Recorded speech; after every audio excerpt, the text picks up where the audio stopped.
السلام علیکم دوستوں، اسٹوری ٹائم میں خوش آمدید۔ امید ہے آپ سب لوگ خیریت سے ہوں گے۔ ہماری آج کی کہانی کا موضوع ہے سیدنا نوح علیہ السلام۔ تو چلیے اس کہانی کو شروع کرتے ہیں۔ یہ تو آپ جان ہی چکے ہیں کہ اس دنیا کے سب سے پہلے انسان اور پہلے نبی سیدنا آدم علیہ السلام تھے۔ سیدنا آدم علیہ السلام کے زمانے میں اور آپ کے بعد ایک عرصے تک دنیا میں شرک کا کوئی نشان نہیں تھا۔ سب لوگ ایک اللہ کی عبادت کرتے اور اسی کے احکامات کو مانتے، پر آہستہ آہستہ شیطان نے لوگوں کو ورگلانا شروع کیا اور بہت سے لوگوں کو بھٹکا دیا۔ آدم علیہ السلام کے بعد سیدنا شیش علیہ السلام نے ایسے بھٹکے ہوئے لوگوں پر خوب محنت کی اور انہیں اللہ کی دعوت دی۔ شیش علیہ السلام کے بعد سیدنا ادریس علیہ السلام نے بھی اللہ کے حکم کو جاری رکھا اور دعوت کے کام کو لے کر چلتے رہے۔ ان کے ساتھ بہت سے نیک لوگ شامل بھی ہوئے اور ان سب نے مل کر کفر کے خلاف پہلی دفعہ دنیا میں جہاد یعنی جنگ بھی کی اور کفر کو عبرتناک شکست دی۔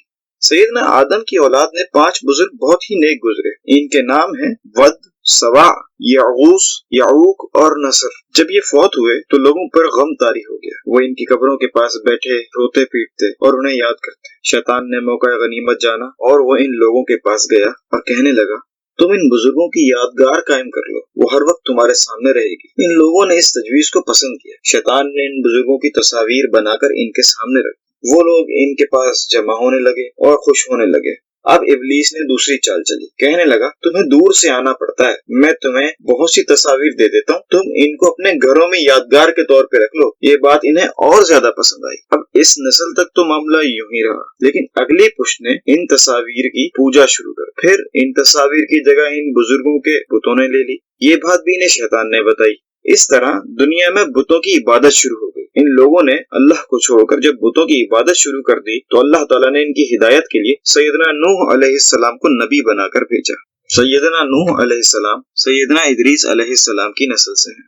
سیدنا ادریس علیہ السلام آپ کے پردادا تھے۔ سورہ شعراء، سورہ عنکبوت، سورہ صافات اور سورہ مومن میں سیدنا نوح کا ذکر آیا ہے۔ پھر ایک مکمل سورت یعنی سورہ نوح بھی آپ کے نام سے نازل ہوئی۔ اللہ نے اپنا پیغام دے کر آپ کو بھیجا اور آپ نے قوم کو یہ پیغام بہت اچھے طریقے سے سنایا۔ نوح علیہ السلام نے کہا، اے قوم، مجھ میں کسی طرح کی گمراہی نہیں، میں تو پروردگار عالم کا رسول ہوں۔ میں اپنے پروردگار کے پیغامات تمہیں پہنچاتا ہوں اور تمہاری خیر خواہی کرتا ہوں۔ مجھے اللہ کی طرف سے ایسی باتیں معلوم ہیں جن سے تم بے خبر ہو۔ تمہیں اس بات پر تعجب ہے کہ تمہارے پاس نصیحت تمہارے پروردگار سے ایک ایسے آدمی کے ذریعے آئی جو تم ہی میں سے ہے، تاکہ وہ تمہیں برے انجام سے ڈرائے اور تم نافرمانی سے بچو اور تم پر رحم کیا جائے۔ مگر ان لوگوں نے سیدنا نوح علیہ السلام کو جھٹلا دیا، یعنی ان کی بات نہ مانی۔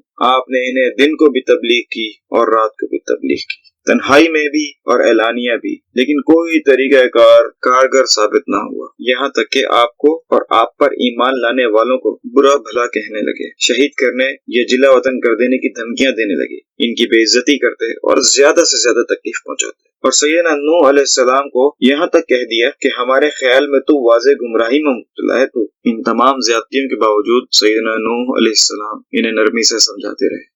آپ علیہ السلام ان سے کہتے، اے میری قوم، میں گمراہ نہیں ہوں، بلکہ میں تو سب جہانوں کے رب کی طرف سے رسول ہوں۔ میں تمہیں اپنے رب کے پیغامات پہنچاتا ہوں اور تمہاری خیر خواہی کرتا ہوں، اور میں اللہ کی طرف سے وہ باتیں جانتا ہوں جو تم نہیں جانتے۔ سیدنا نوح علیہ السلام نے 950 سال اپنی قوم کو تبلیغ کی۔ اتنی طویل مدت میں بھی تھوڑے سے لوگ مسلمان ہوئے۔ جب ایک نسل کے لوگ مرتے تو وہ اپنی اولاد کو نصیحت کر کے جاتے کہ نوح علیہ السلام کی بات پر ایمان نہ لانا۔ آخر اس بدبخت قوم نے آ کر سیدنا نوح علیہ السلام سے کہا، اے نوح، اگر تم سچے ہو تو جس چیز سے تم ہمیں ڈراتے ہو وہ ہم پر لے آؤ۔ اس پر سید نوح علیہ السلام نے فرمایا، اس عذاب کو تو اللہ ہی جب چاہے نازل کرے گا اور تم اسے کسی طرح بھی عاجز نہیں کر سکتے۔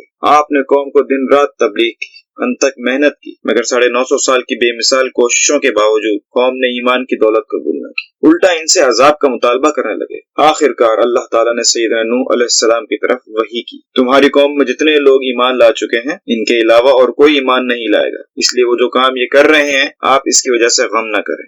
ان الفاظ کے ذریعے سیدنا نوح علیہ السلام کو تسلی دی گئی۔ پھر اللہ تعالیٰ نے مزید فرمایا، تو ہماری آنکھوں کے سامنے اور ہماری وحی کے مطابق ایک کشتی بنا اور مجھ سے ان لوگوں کے متعلق بات مت کرنا جنہوں نے ظلم کیا، بے شک انہیں غرق کر دیا جائے گا۔ اللہ تعالیٰ کے ایسا فرمانے کی وجہ یہ تھی کہ جب وہ لوگ کسی طرح نہ مانے تو پھر نوح علیہ السلام نے ان پر اللہ کا عذاب نازل ہونے کی دعا کی۔ اللہ نے آپ کی دعا قبول فرمائی۔ آپ نے ان الفاظ میں دعا کی تھی، اے میرے رب، میری قوم نے مجھے جھٹلایا ہے، لہٰذا تو میرے اور ان کے درمیان فیصلہ کر دے، اور مجھے اور جو میرے ساتھ ایمان لانے والے ہیں